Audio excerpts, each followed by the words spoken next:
Koalisi Masyarakat Sipil Peduli Bencana, Bendera Putih, Pengurus Negara Gagal Pulihkan Bencana Ekologis Aceh Sumatera, Banda Aceh 14 Agustus 2026.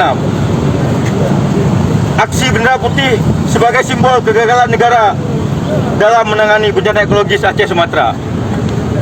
Melalui ini kami menyampaikan beberapa hal. Pertama, pemerintah tidak prioritaskan percepatan rehab rekon bencana ekologis Aceh Sumatera.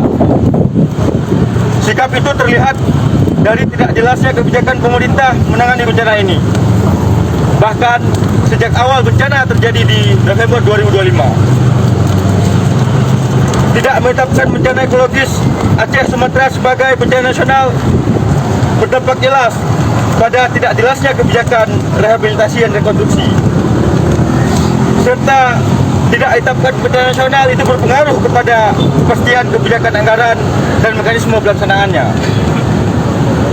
Kedua, kami perlu menegaskan bahwa bencana ekologis Aceh Sumatera belum berakhir. Bencana masih berlangsung hingga saat ini, teman-teman.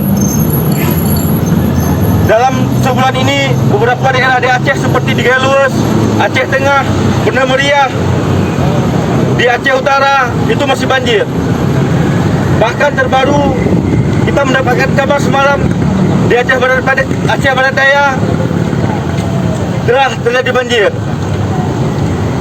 Tidak hanya di Aceh, di Sumut, di Tapanuli, di Padang juga merasakan hal yang sama, banjir terus berulang, teman-teman. Ketiga, kami perlu sampaikan bahwa klaim pemerintah telah melakukan percepatan rehabilitasi dan rekonstruksi adalah omong kosong. Hampir 9 bulan bencana ekologis ini terjadi, penanganannya berjalan di tempat sangat lambat.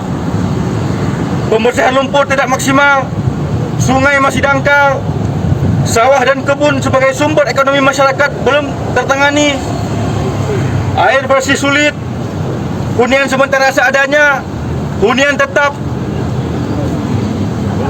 belum ada dan belum jelas, daerah tempat relokasi belum jelas,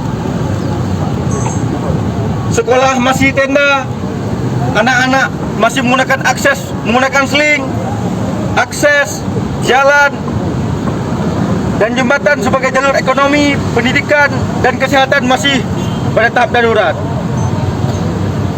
Berdasarkan 3 hal tersebut di atas, kami mendesak pemerintah pusat untuk segera menetapkan bencana ekologis Aceh Sumatera sebagai bencana nasional.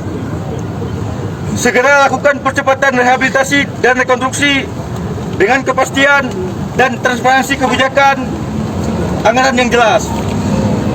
Karena waktu terus berjalan, musim hujan akan kembali. Ketidakpastian proses rehabilitasi dan rekonstruksi akan memperpanjang penderitaan masyarakat korban. Kami perlu sampaikan bahwa pemulihan bukan sekedar membangun apa yang rusak, melainkan mengembalikan hak masyarakat untuk hidup yang aman, memiliki tempat tinggal yang penghidupan yang layak, serta mendapatkan lingkungan yang sehat dan terlindungi. Terakhir, kami perlu sampaikan bahwa kami akan terus mengawal proses pemulihan bencana ekologis Aceh Sumatera, dan kami akan terus memastikan suara masyarakat korban tidak hilang di tengah upaya pengurus negara yang terus memanipulasi publik tentang penanganan bencana ekologis Aceh Sumatera. Demikian, Koordinator Aksi Rahmat Muhyiddin. Hidup korban! Hidup masyarakat Aceh! Hidup rakyat Indonesia! Terima kasih teman-teman semua. Terima kasih rekan-rekan pers yang sudah berhadir. Demikian aksi Bendera Putih kami rencanakan di depan Masjid Raya Baitur Rahman Banda Aceh 14 Agustus 2025. Saya akhiri. Assalamualaikum warahmatullahi wabarakatuh. Waalaikumsalam.